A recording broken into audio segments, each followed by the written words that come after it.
Welcome back to the Lehigh Valley Arts Podcast, where we will explore the local arts culture and community in the Lehigh Valley. We'll be doing this through conversations with individual artists, administrators, and organizations. We'll discuss all types of mediums with the goal of enriching local arts culture. Today, Elise will be talking with Daniel Paahaus and Alex Luquet. Daniel Paahaus was born and raised in Coopersburg and went away to college. He studied English literature and writing at Temple University and Temple's Rome campus.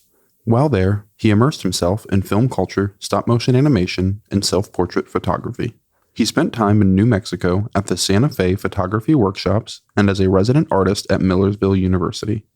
Afterward, he ended up in Bethlehem, Pennsylvania, as part of the Wired Artist Co-op. A little while after, he left Bethlehem and the Lehigh Valley art scene to pursue farm work, which is around the same time he completed his first short film, which went on to be shown at Lehigh University as part of their Visions lecture series.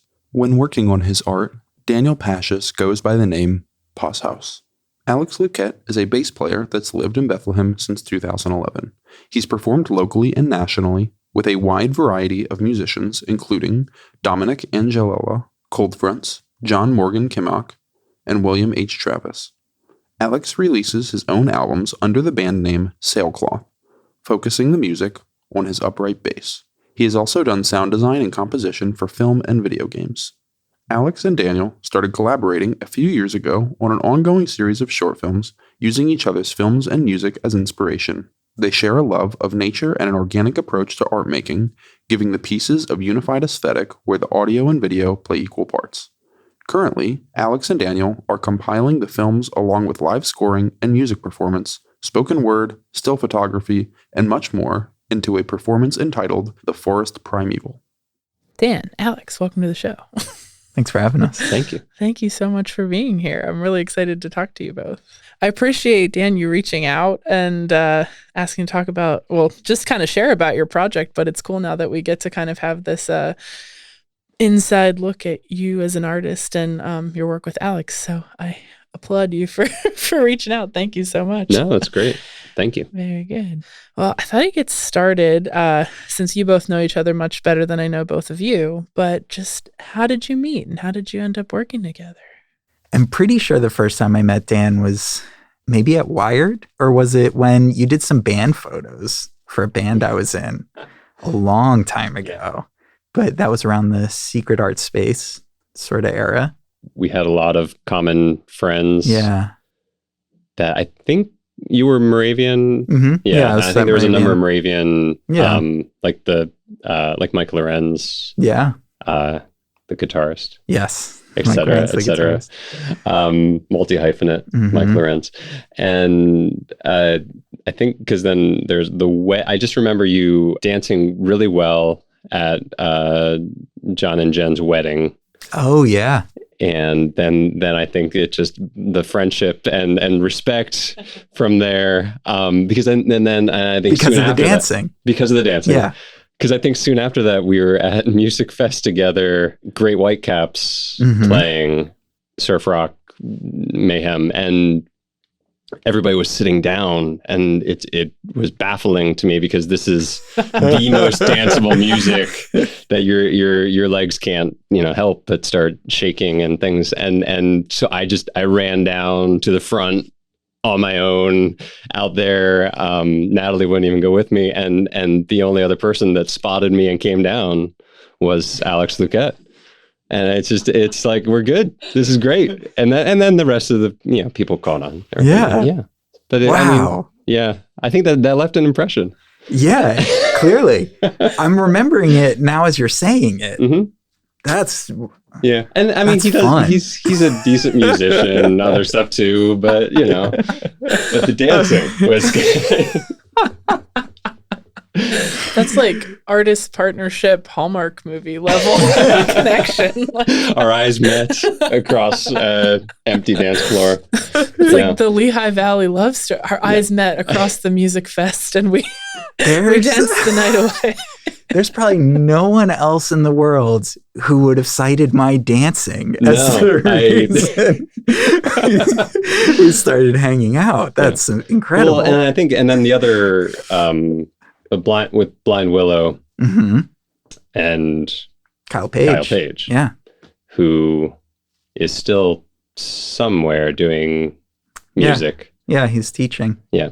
He owned a bookshop in Emmaus. Yeah. And that was actually where my first film, Catabasis, was basically made, not specifically for that, but that was the premiere location because it was such a literary piece that it was like, yeah, we need to have it in a bookshop. It's great. And Alex used to also play with Kyle. Yeah. We had a band with Mike Lorenzo called Stray Birds. Mm-hmm. I think the name was. Yeah. That was a while ago too. Yeah. Maybe Daniel, I'll start with you, but as an artist or as a creative, how would you identify? I know we've said like filmmaker, photographer, but I'd like to hear it from you. My intention was always to make film. Is difficult to do on your own.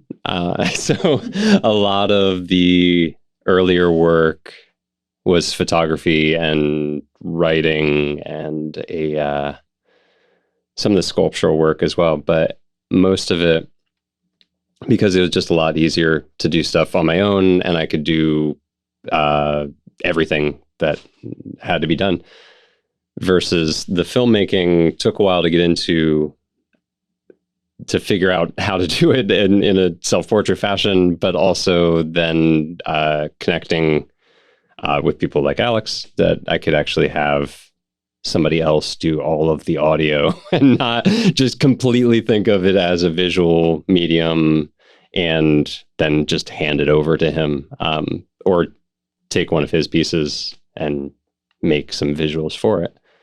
So I think the filmmaking, because I mean, I've always, from high school, college on, have been a film nerd and wanted to make something, but it is such a large production scale compared to most art forms that it just took a very long time to figure out how to do that. I always try to kind of pull out of people, like, it sounds cheesy to be like, how did you decide you wanted to get into art? But like, I feel like a lot of people have that very particular moment or feeling or like time period that they can kind of pull back to, like an art teacher or something you saw that made you kind of think like, this might be something I could be interested in, or might be something I want to pursue.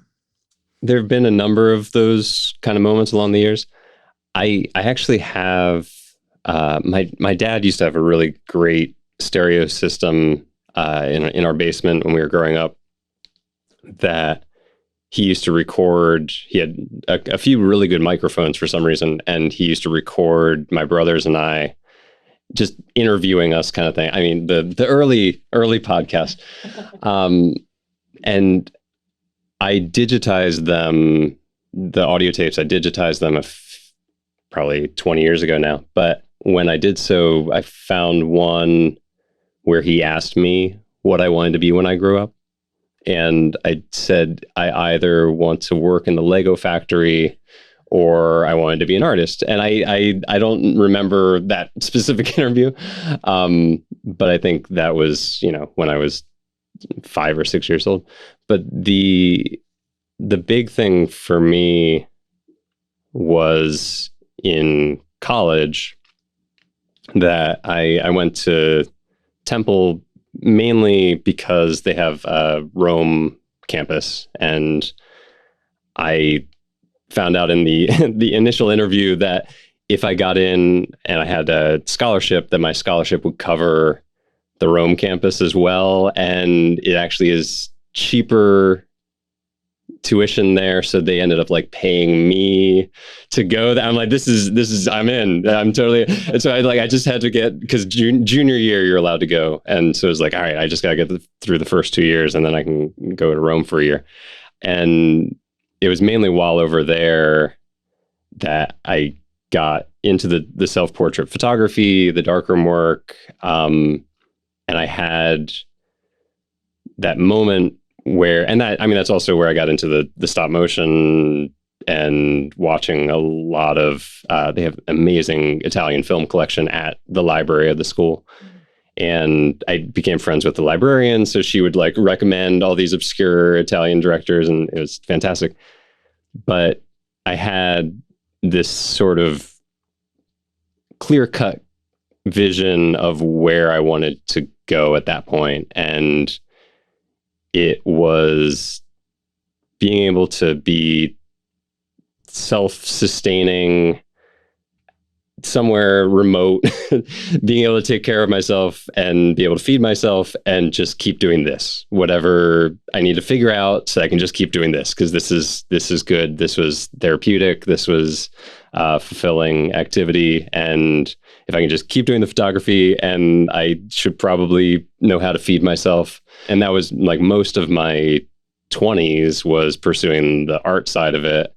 And then most of my 30s was like, all right, I do need to feed myself.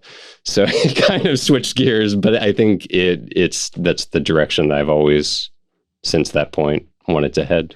Well, I'd like to come back and talk a little bit more about some of your earlier projects. But Alex, I wanted to make sure we get your side of this and kind of how you ended up playing music and what really brought you to it. I went to an elementary school that was very musical, but I was like playing recorder. And when I got to high school, there wasn't as much of a music program.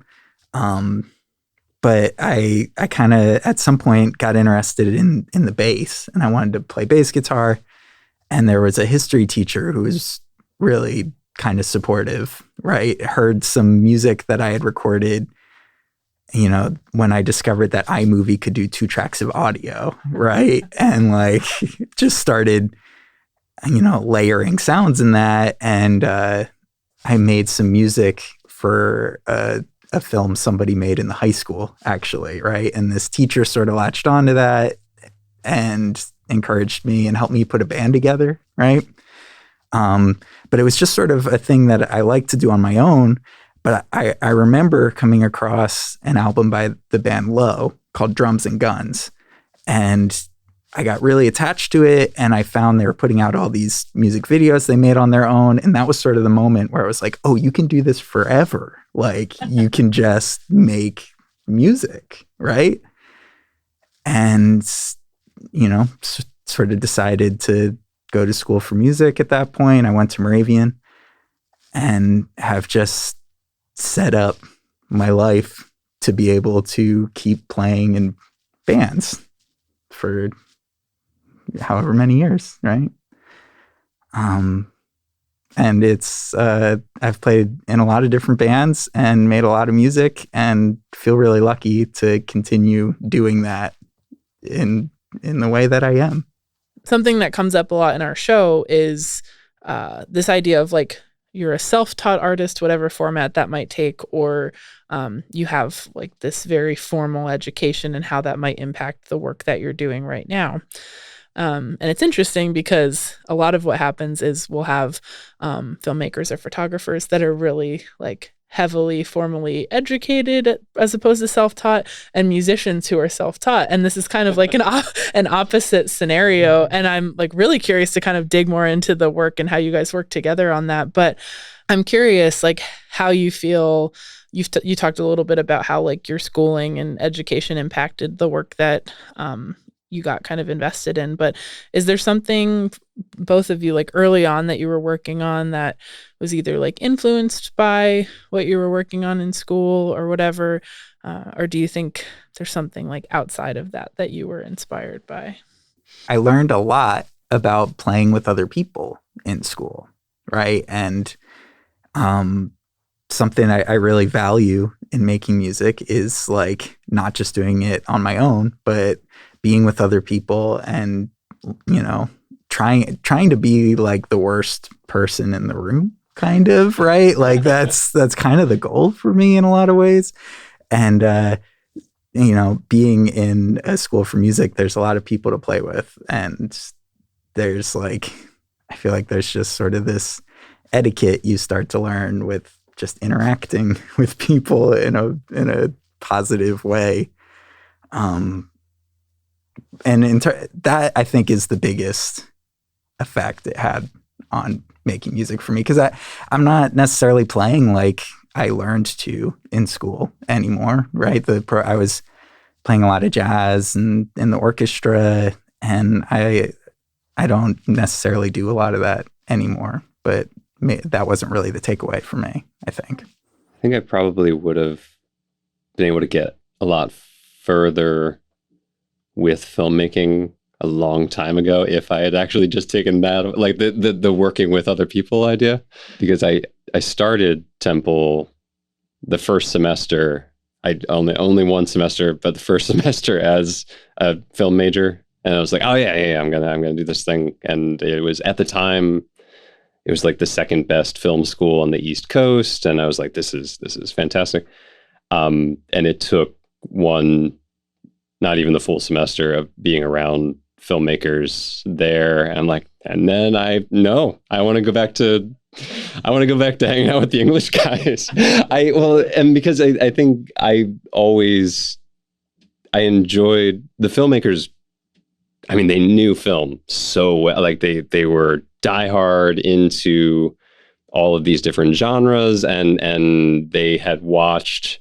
At the time, for some reason, a lot of them were into blaxploitation films, which I didn't realize was like I had never even seen them. And I got to college, and I was like, "There's this whole genre I don't know anything about." But it was a lot of them were looking for like the most obscure things that they could one up somebody else on. They weren't looking at it as a bonding thing. They were looking at it as I need to prove my credentials of how much more I know about this filmmaking than you do. Whereas I always appreciate people who are, if you can bring in another diverse set of knowledge that has nothing to do with the medium that you're actually in, that I think it really can enrich that. And I even, there's one point I took a dance class, because it's a liberal arts education. It's what you do. If you have a couple of extra credits, you take a dance class. And I did a free write for an assignment for this dance class, and the instructor afterwards was like, "Oh, this is you have what it takes to make art." And I'm like, I'm a horrible dancer, and I'm not able to follow any of these guys' steps. But I think that there's something that there was a passion is not the right word, but there's something, the mentality to create can be applied to any medium that you settle on for most people. So if I can at least be well read or have some good philosophy behind me, then I can choose where I go from there. And in the same way, I mean, we've talked a lot with, I think the natural world really has played such an important part in both of our recent work. Absolutely. That I would assume you would get just as much out of going on a hike or being able to go out and record some river falling over rapids kind of thing. I feel like that even if you don't end up using the recording, that influences what you're composing more so than if you were to, just listen to, every score that you could possibly get your hands on, but instead choosing something that's completely unrelated to the scores. Yeah. I mean, it's finding that like common thread between just like the emotional effects of a sound, right? A musical sound, a natural sound. They both have this same thing running through them. But that, it's hard. I guess it's hard to fit that in a curriculum, right? And like, it'd be a great class. It'd be awesome. I didn't get to take it. Wish I did. I'm curious kind of about your creative process and how that interacts with I used the term like day job before, but like how does your kind of creative process fall in line with the other things that you have to do to, for example, feed yourself or whatever else you've got going on?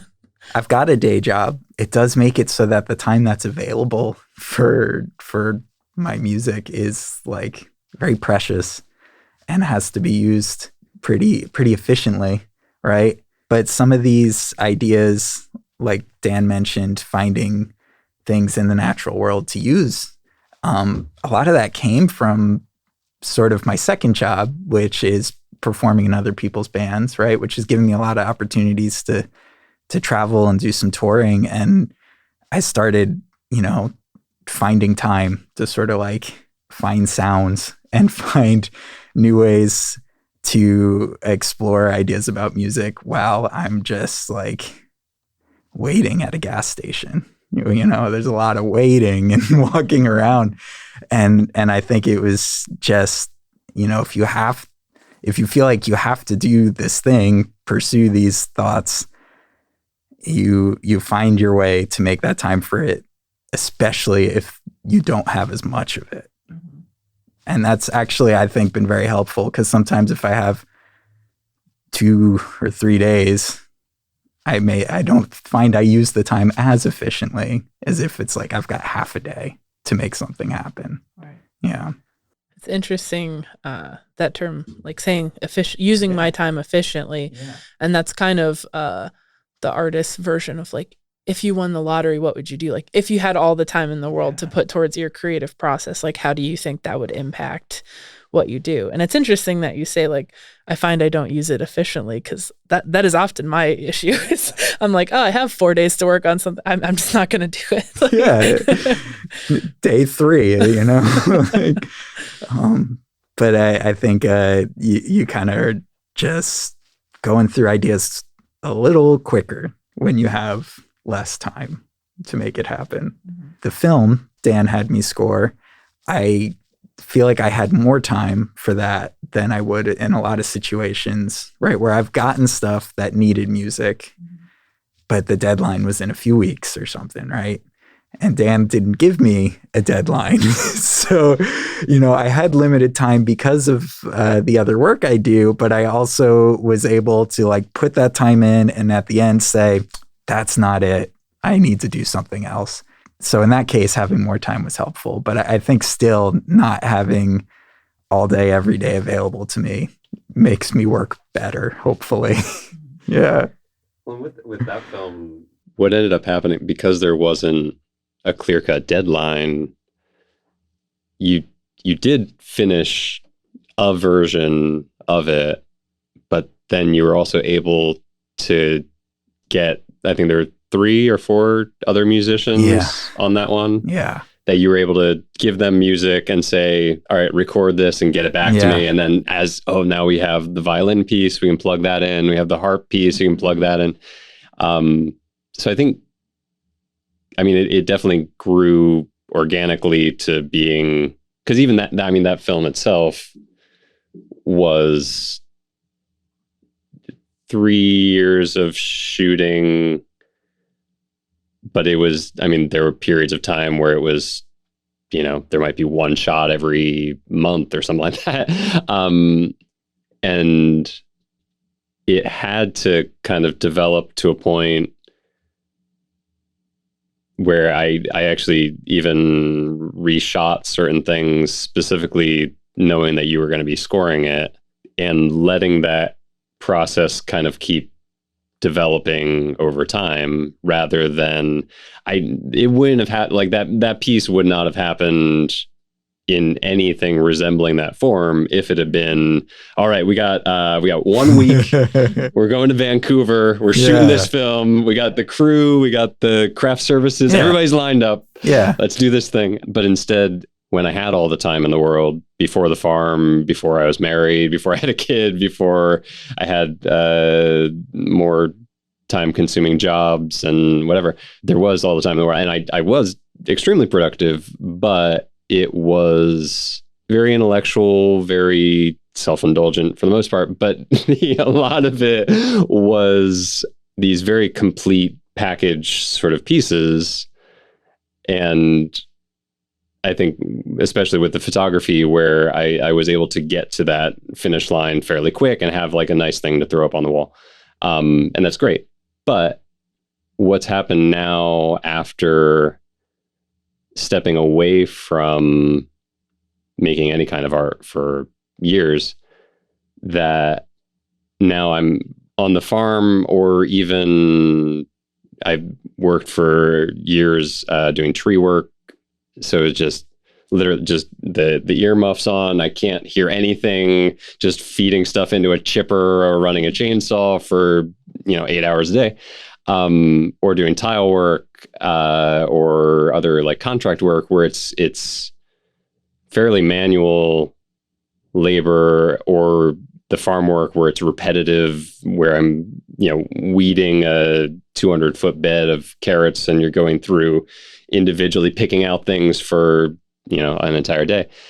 I've been able to really spend the time thinking things through and planning things out as far as what I'm planning to shoot, but also thinking through the ideas behind it and letting them just naturally, organically develop without it being, I read this Althusser, and now I have this idea, and now I'm going to do this series about the state apparatus, and then and done.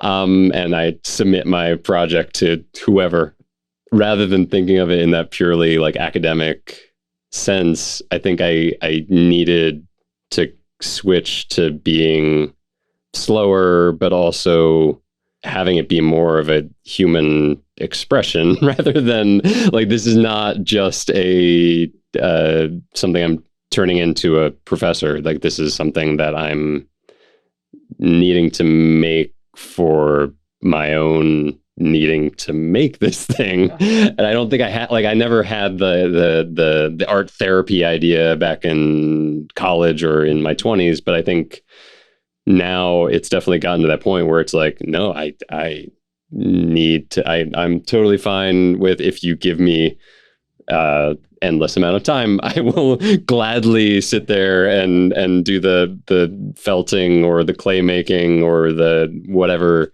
tactile thing, because now it's definitely become much more of there's a therapy part to it, but it's also just a general, there's more of a need there that I don't think was there previously. Yeah, and it needs that element, right? Because there's like, if you don't need to do it and you don't enjoy doing it, there really isn't.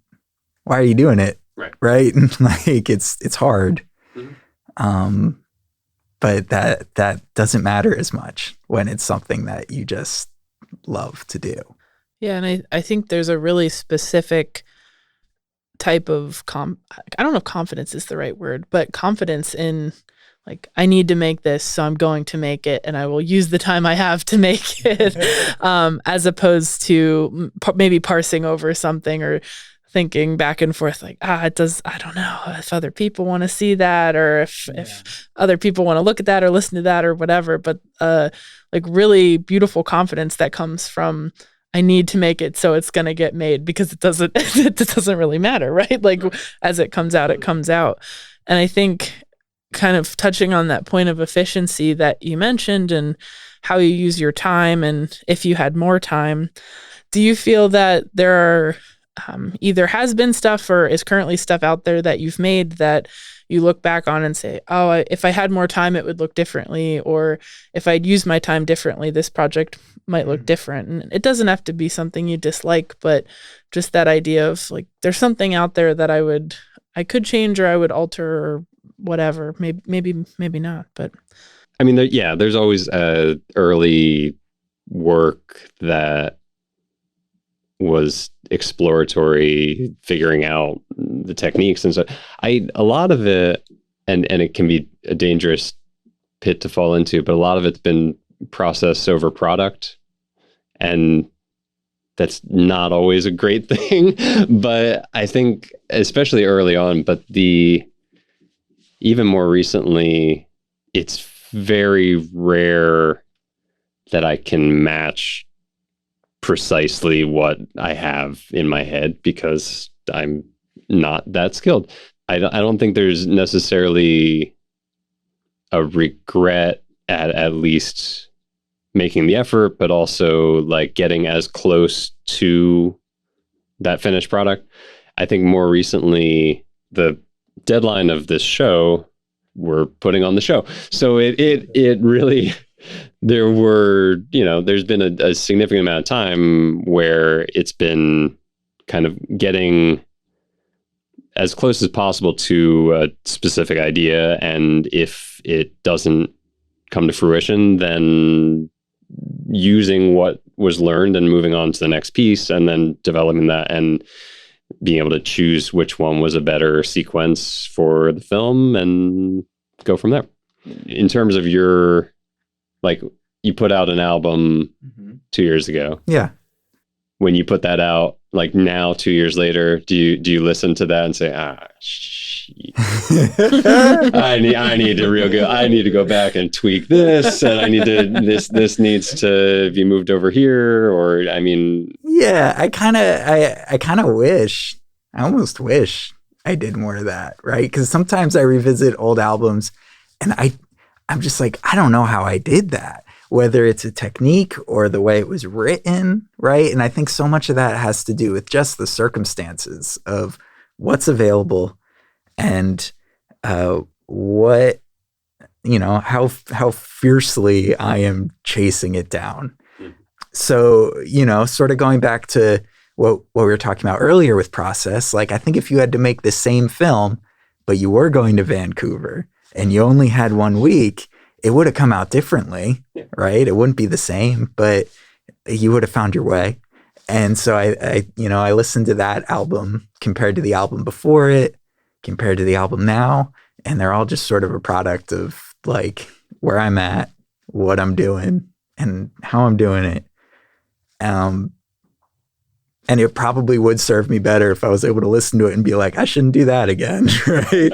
But that's just not where I'm at. I think I just keep rolling. Well, how much of your composition is actually, I mean, on paper, like do you have actual pages of music out that you're like, oh, well, I have this folio that I wrote for this album and I can go back and look at the music that I wrote down? Or I know there's a certain amount of improvisation. Yeah, there's a decent amount. And, so for example, the album that came out, the EP, maybe 4 years ago or 3 years ago, Close Keeping, was one that was written after there was a burglary at my house and they stole my laptop.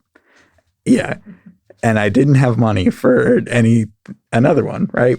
So I ended up being given a cassette recorder and a laptop that wasn't good enough to record, but it could play video. So I started downloading videos and I would record music for those videos onto cassettes. Like I would have like my finger on the play button on the computer and one on the cassette. And this was like 2013. Like it's nonsense to be working like that. But, that ended up becoming an album, right? That I could never make if there was any other change in that history, it could never exist again. And so nothing's written down for that album because that wasn't part of the process. But like the album that came out 2 years ago, there were some where I was trying to like spend a part of my day playing the piano. And then maybe I would write a melody on the piano. So I'd write it on paper and then I'd figure out what instrument could play that instead of me. And, for your movie, some parts were written. Right. Yeah. Because it's sort of similar where I might just play it on a piano just because I wasn't sure the direction yet. Because a lot of it's so densely layered. Yeah. That my assumption is that comes about in the process. I mean, I understand. Like, so if there's a specific tune, you can figure out the tune, apply to that. But when it comes to, I have this drone layer underneath and then I'm building on top of that, I guess that's why I was the idea of like there can't really be like a the sheet music that you're going to buy at the store kind of thing. Definitely not. Yeah, and they're definitely, it's not like a score or like a big written score, but they may start with some melody or idea sort of mapped out and written down, and just sort of looking at like, well, I'm doing this thing repeated, so like maybe that thing can be in the bass at this part, or but not all of my work has been that way. It's because the next album is really improv pieces that I did because I couldn't play with anyone else, right? Like anyone else, I was by myself, so I was just improvising and trying to find songs in that. None of that's written. Yeah. Well, because that kind of leads into also when you asked about as far as how we met, how we began collaborating was also one of the pieces on Close Keeping is Year Long Storm, which was basically rescored the trailer for Catabasis. It was basically me getting an email out of the blue 7 years ago, 8 years ago, 7 years. I think it was around the time that we found out that Natalie was pregnant. So it was around the same point. And it was basically like, hey, I rescored your thing. I hope you like it. Don't hate me. Well, that was my thing for a while. I would download videos that were already done off Vimeo, and I would write a new score. A lot of times I'd send it to the director afterwards for no other reason than to just like interact with them, And a lot of people ignored me. I had people write back who were just like, I don't know how to react to this. Right? Yeah. Not everyone loved it. But it's not, I didn't put it out. I just sent it to them. But luckily, Dan was into it. Yeah. Well, I also think it was that was like at a point where the idea of me,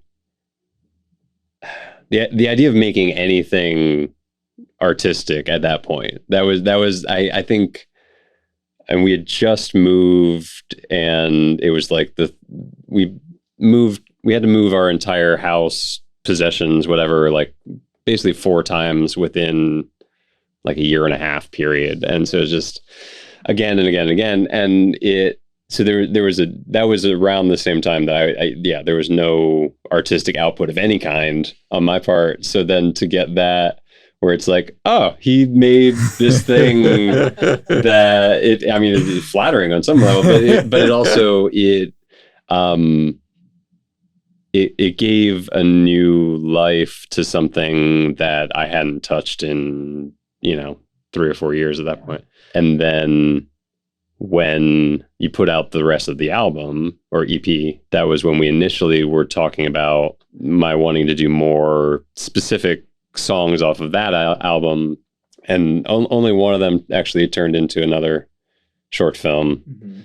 But then that kind of laid the groundwork then for when he put out more music. Then I jumped on when he was doing the next album and did a piece for that, and went from there with you scoring me. Yeah, it's a back and forth, steady back and forth, but it's created some interesting things, right? Like my next EP wouldn't exist without the movie because it was written to the movie. And some of the pieces you made probably wouldn't have happened. No. And I think that was one of the biggest things with going into this show, but also just in general, the collaboration is having them be equal parts of a product. That EP can exist without them. Like, you don't have to see the movie. You don't have to be at the show. You don't have to do anything like that. That is a separate piece of music that functions on its own and has already had a good reception, even from the little bit that you put out. Very lucky. Yeah, which is great. You got on some playlists already. It's very nice. But I think that has always been a big goal of mine, especially from with Desert Piano as well. But the idea of having it be an equal parts, that it's not me making a music video that serves to, like, I'm not doing it to promote your music kind of thing, as that I'm gonna put this on YouTube and we're gonna go viral. And I don't think the scores aren't just like background music that I can ignore when I'm watching a movie because I'm listening to the dialogue and I really care more about the story. But I think it is important to it's the collaborative thing, because the collaborative thing for years, especially with the photography, like nobody was ever around when I was doing the photography, mainly because I was naked. But it was, in general, it was just me I had like either a basement or attic or like weird shed or something that I could make this photograph in. I built a set. I made a photograph. I shot it. Nobody was in there. Nobody was in the darkroom with me when I'm printing it. Like, it was just completely me. Yeah. So now, figuring out how to not control every single bit of the process and being able to hand it off to you, it's been an amazing experience, mainly because you have the talent that that I can hand it off to you. And I know there's a shared aesthetic. I mean, I give you a lot of explanation and a lot of the philosophy, a lot of the storytelling that's involved, and I can ramble about what ideas I have. But in reality, when you come back with the music each time, it's been like, I mean, we're good. I have no notes. This is just a check mark. We're solid. So when we release this is great. And I think that's been an amazing experience. I'm lucky to have that trust. Thank you. Dude, gladly. But it's sort of what I was talking about earlier with, I want to do this stuff with other people. I want to see what happens to it with somebody else. I know me. I'm with me all day. I'm sick of me. Like, what's me with you and what comes out of that? Yeah. And the things we've made, I really like. So it's a good thing. It's good. And because there have been moments, it's happening right now where you haven't seen the last film yet. No, I have no idea. So I mean, you basically have seen. There's 45 seconds of footage from the new film that you've seen. 45 seconds. I think it's like a 10-minute. He has no notes. Yeah. Because I think it's a 10-minute piece. At least. Okay. I think it's 10 but we'll see. Yeah. Because this will make exciting radio. We're doing this one at the show? Yeah. Oh, sick. Yeah. No, this is the one that, so I have a solo piece from him that I think the solo piece is 8 minutes. Did he reach long. 8 minutes? It's one of my longer ones. Yeah, it is. It is. Great. I gotta make them longer. I want the next one album, one track. That's what I want. Next album. I feel lucky that very often the notes I get from people when I send songs is like, make them longer. It's like, oh, cool. Yes. And I have not given that to anyone yet. I haven't given those long pieces to anyone yet, but this one's longer. This one's pretty long. Yeah. Yeah. It's either 6 or 8 minutes. I think it's 8 minutes, but yeah. There's a repeating sequence of, I think it's 5 notes. Yeah. It varies a little bit. So I'm basically editing the current piece to that track that he can play solo. And in theory, he already knows how to play it. So I can just hand him the movie and he can say, oh, I already know this song. And then he can play it live somehow. But then that one's also developing because now with adding the vocal stuff might be added to that. Yeah. But it might get more complex. And that, that's fun because it ends up, it's like really playing with it, because there are scenarios where things can get so locked in that like the only thing you can really hope for is that it works, right? But it's not, you can't elevate it beyond that. with this one, it is a song that's already written and I can play it. But now once I get the visual, it's like, well, how do I lift the visual? How does that change the music? And it can be not performance by performance, like I'm making it up, but like, how does the room affect this? How does the crowd affect this? And how do I remain true to the spirit of the visual in that scenario? And that's really exciting to me. Well, I want to make sure we give proper emphasis and kind of boil down to all of these general things that we've been talking about. But this film project, performance, music compilation that we've been alluding to is titled The Forest Primeval. And it's a project that Alex and I have been working on in some form for a few years now, and will be a premiere at the Ice House first Friday, February. So February 3rd. The combination of film that we've already completed that has a soundtrack that we can just, hit play and show people these films, some of which there's a few that are available online, but there's still this 18-minute film that nobody's seen, basically. So that one's going to be kind of the tail end of the show. And then this new piece, which is kind of in the same series as that final piece, will be beginning the show. And in between, there's some spoken word pieces. There's some live scoring by Alex. And there's also some just live music that he'll be able to play some other songs. And music coordinating with some of the spoken word, which I also have photography that I haven't released that I was basically shooting specifically for the show that I'll be able to do kind of a slideshow presentation. It's a PowerPoint. No, but it kind of, it all ties together. And then we would also have the front room of the Ice House will be set up, either the front room or the side area or both, set up as a gallery space that I have some photography that coordinates to the films that are going to be shown. Even like stills from the Catabasis trailer that I haven't shown since showing them at Blind Willow Bookshop.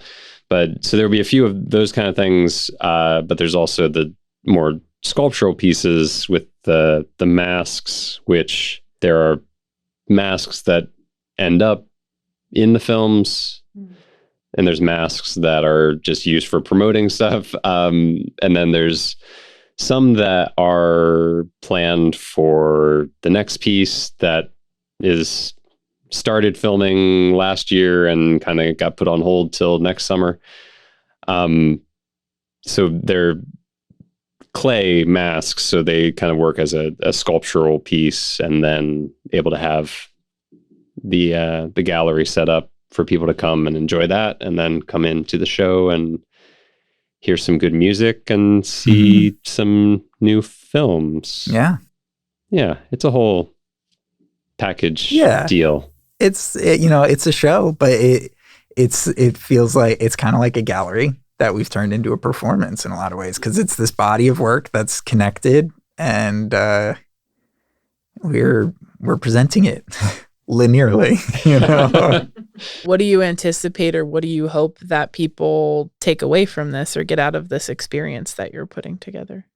Hopefully is enjoyable. It should be entertaining. But it's interesting because especially live music, but even like the films should have a live experience element to it, that if you're just watching it on your phone, I mean, for one thing, you're not seeing the whole picture, but you're also, I mean, literally it's cropping it down to a square half the time, which is fine. But it's also, I mean, there's a shared experience of being able to go to a location and being around other people and seeing this thing.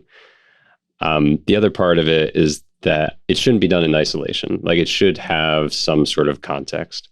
If it's a fairly dense intellectual package of film, that there should be some elaboration and something that you can talk through with people, more than just saying, oh, here's this obscure idea that I had, and you're going to watch it and you're good, right? We're all good. When I showed the other film at the bookshop 10 years ago, that it was enjoyable. And when I showed it at Lehigh as well, that both times it wasn't just showing it, it was showing it and then talking about it afterwards. Like, when I showed it at the bookstore, I think I screened it 3 times and talked about it after each screening. And I mean, I had people that were staying through all 3 screenings and all 3 discussions because they had like more questions about what was going on symbolically, thematically. And I think that interaction was just as valuable to me at that point. And I think if people are able to have that level of enjoyment, but also the basic level of enjoyment when people see live music, is like the music. I've always tended to be musician adjacent. I think I slightly envious. Like, all of my roommates were always musicians, like in college and afterwards, and I tend to have all of my friends are really talented musically. And I think this is probably as close as I'm going to get to doing yeah, and especially when we talk about, like, if we would expand this and have other venues that we would do this show, it does, like, it, yeah, we jokingly talk about going on the road with it, but the idea of like it being, it's a performance in the same way that you would go to see a band or theatrical experience. So it should be, I mean, it should be entertaining. Yeah. I think it's entertaining. I hope so. We're working on being Absolutely. entertaining. We're trying, Yeah. you know, and it's not something, it doesn't take up the entire night. Right. But it's still like, when people like give you their time, right, for something like that, you want to do a good job. I think, you know, we're trying to do a good job. And I think for me, it's like sort of honoring that time for the people in the room and just trying to give some moment where it's sort of like a little magic, right? Where it's like, oh, wow, this is very, you know, I'm immersed in this thing they're trying to share. And I hope that comes across in a good way. Well, I'm sure it will. And I'm very excited to attend. And I was curious, so you both are either from the area or have quite a bit of history in the area. Was there, I mean, you could have taken this anywhere and done it, maybe not anywhere, but you could have gone anywhere with it or taken it out of state or whatever. But was there a specific interest or intention in keeping it something local or something based on the venue? Or the music scene just has a lot of people who are so driven and talented and like very giving with what they do, that I don't feel like I run into everywhere. And so it's kind of a cool art community to be a part of. And like, you know, even it would be fun to take it other places. I'd love performing for anybody anywhere, but like, I don't know what the vibe is, right? But here I kind of do. And it's a good one. So I'm happy for this to be where we figure this out. we're thinking of it kind of in a workshopping idea that, if it would be something to shop around, it would be probably more gallery-ish. It's a not a impossible sell, but I think it's a little bit more difficult sell without having a little bit more of a track record for us. Yeah. Yeah. But we both have a good basis here. I also personally, I love the idea of that there are people that have known me for several years now, only in the farming community. And they haven't really asked me more than like when the date is and how much is it, do they buy the tickets at the door? And I'm like, yeah, no, definitely just show up. Why not? Let's see how this goes. So I like that. It could be interesting. And maybe they'll stop buying vegetables from me. I don't know, but I'm hoping it'll be okay. This shouldn't have any reflection on your produce. I hope not. I had the cards. I have the cards with the grasshopper mask on them. Okay. And I had them out. I only tried it twice at the market, and both times I tried it, I just had them next to the register area at the market, and you had a couple of people who I've talked with multiple times, and they'll pick them up and be like, "Oh man, what is this?" And then, "Oh, you're doing this in the off seat? This is great." And then a number of other people that just pick it up and kind of turn it over, and they're, this is you. I'm gonna put this back. And I walked away, and it does create for some awkward exchanges. Well, they don't come to you for that. They come to you for lettuce. I have really good salad mix, and they just want really good salad mix. It's really good salad mix. You can have both. You can have both worlds. I hope so. That's what I'm hoping for here. Well, I'm very much looking forward to this. And for our listeners, if you are interested in The Forest Primeval, it'll premiere at the Ice House in Bethlehem on February 3rd, 2023. The gallery opens at 7 p.m. with beverages, and the show begins at 8 p.m. with music, video, and words. Tickets are $10 at the door. You can find more information at Paahaus-haus.com. And Dan and Alex, if people would like to find you on the Forbidden social media, where can they find you at? You can find my music on Spotify under Sailcloth, SAILCLOTH.